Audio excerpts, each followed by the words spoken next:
welcome to Parent Solution. And today we have here with us Caroline Maguire. Welcome, Caroline. Hello. And Caroline is a author and social and emotional learning expert. Caroline is going to tell us about how to be a parent for ADHD child and how to help children with friendship. So tell us more about you, Caroline, and the topic which you have chosen. What else our viewer need to know about it?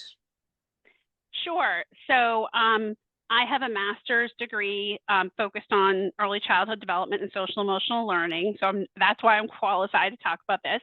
I think I've been working for 18 years with families. And one of the things I would say is that people with ADHD, and I have ADHD and I have learning disabilities, we're a little bit baffling at times.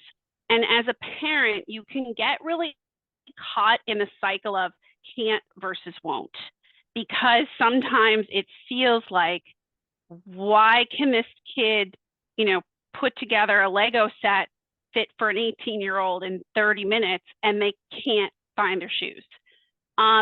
And I would say my first piece of advice is to move past the can't and won't, and to think of kids with ADHD that they would do it if they could do it. All children really want to please adults. And if they can't do it, then it's really due to weakness in the management system of the brain called executive function. And what it really means, honestly, if you cut through everything, is that they need to build these organization and social and emotional skills. And it's totally doable.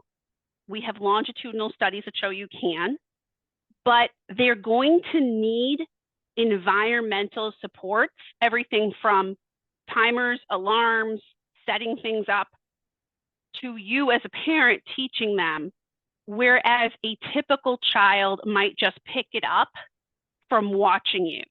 So it means we have to use direct instruction. And so that's my biggest piece of advice. Stop in the can't and won't cycle, because there may be some resistance, but some of it's due to, this is hard for me, so I don't do it, or it's not interesting to me, so I don't do it. But if we give them those supports, they are amazing and they can do amazing things. Yeah, so and I can understand what you're saying. The children's on the surface, they're saying no to things, but underneath there can be so many things where we can provide support and fill the hollow area, the real gap, to bridge that energy in them to do that, whatever they're refusing to do, or they're showing no interest into it. So I love that when you have pointed that we get to shift from can't and don't to have that energy into doing. So tell us more about the process of shifting it. How do you handle children's with having more social and emotional connection with their friends and the surroundings? Yeah, so the first thing is, I think, to know that some kids make friends really easily and they have these inherent social skills, and some people don't. And if you think as an adult of the people in your life who are geniuses, but really awkward, right? That may be your kid, because DNA is, you don't get to choose what you get. And, sometimes I'll think to myself, where do I get this kid from? And it's like, well, your uncle, your aunt, your grandfather, somebody was like this. And for those kids who are awkward, or they alienate other children, they do something other kids don't like, or maybe they're really immature, my biggest advice is to partner with them. And I talk about this a lot in Why Will No One Play With Me, my book, because you're your child's original teacher. You taught them how to walk. You taught them, how to use table manners, all those things that you've taught them. You actually can teach them these social skills. And again, it's partly controlling the environment. So while I'm teaching them and while I'm helping them with these things, I like to make sure that they're playing with kids where it's easy to teach them. So if they're really high strung, I would pick a younger kid, an easygoing kid, a kid who's a cousin or a friend of the family. And I would hold play dates where you can get this all from Why Will No One Play With Me, where you're actually working on these skills, but you're doing it with an environment where they can be successful. Because if they're with another kid who's really emotional or really reactive or really has poor, self-regulation, they can't really learn in that environment because they're all hyped up.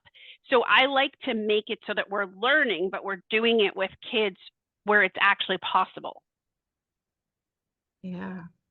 So what I can hear you saying is like when we randomly send them with the kids to play, we get to avoid that. First, knowing their children and putting them into the right environment so that they can learn the perfect tool for in the situation, Yes. right?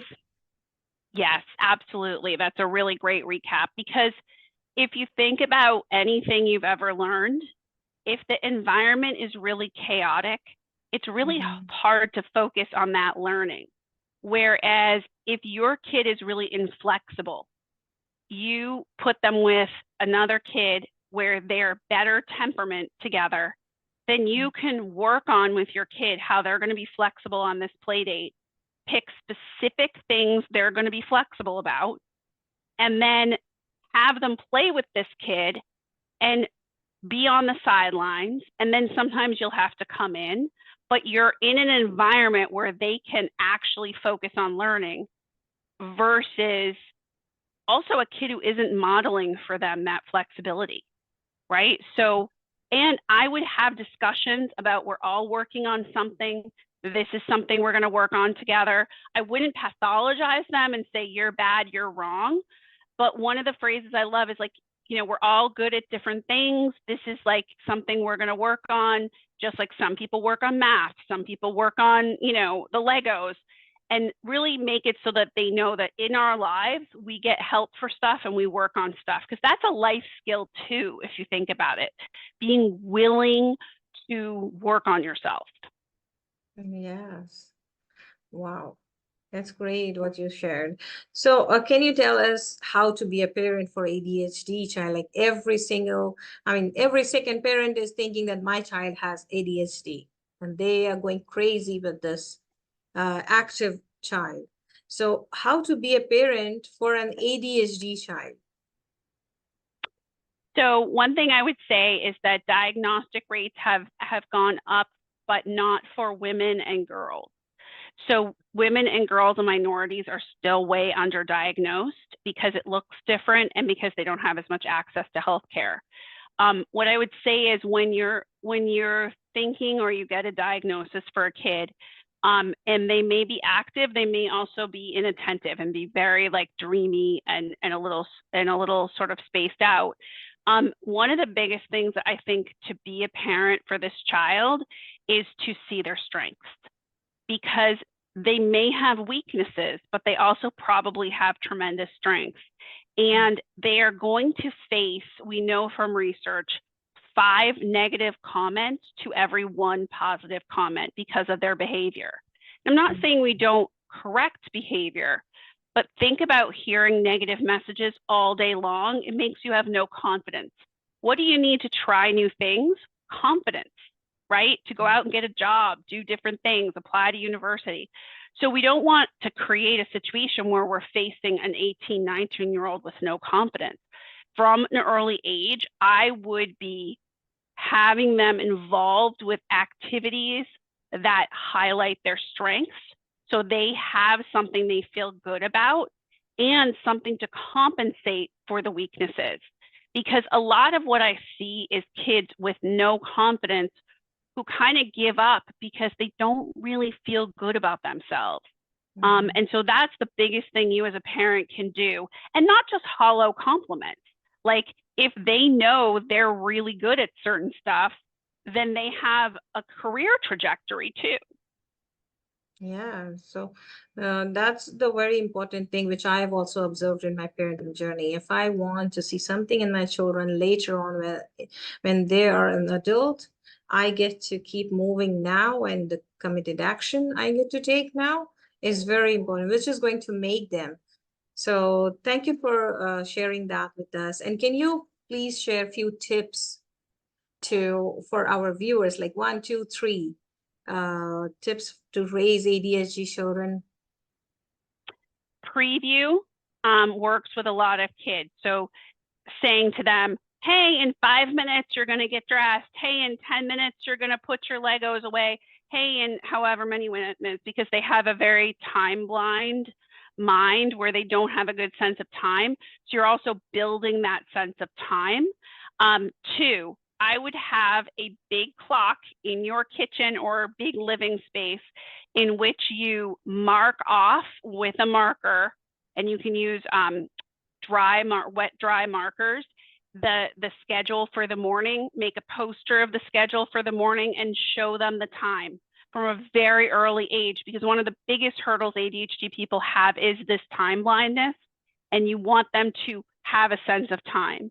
And then three, I would always be working on things like homework and academics to help them gain independence. So if they need special help when they're little, they need tutors, if they need certain skills that you find are lacking, and I would set up routines around that, because otherwise what ends up happening is they don't do their work. And when they don't do their work, they're not able to be in the more gifted classes, but they are usually very, very bright. And Dr. Nora Volkow did a study that found that ADHD is actually an interest deficit. So when we are interested, our focus is high. When we are bored, our focus is low, which is why we're kind of baffling and perplexing to people. But if you think about homework can be something with low interest for kids. So you have to help them build those skills and make it a higher interest activity, even if it's like you're gamifying it. We're going to do this, we're going to, get points towards something, because otherwise they have this homework battle, which hurts their long-term academic achievement. Yeah, thank you for sharing everything with us. I hope this is going to support my viewers a lot, and I will be putting Caroline's contact information in the description box, and I want people to go and reach out to you. Thank you, Caroline, for being here with us. No problem.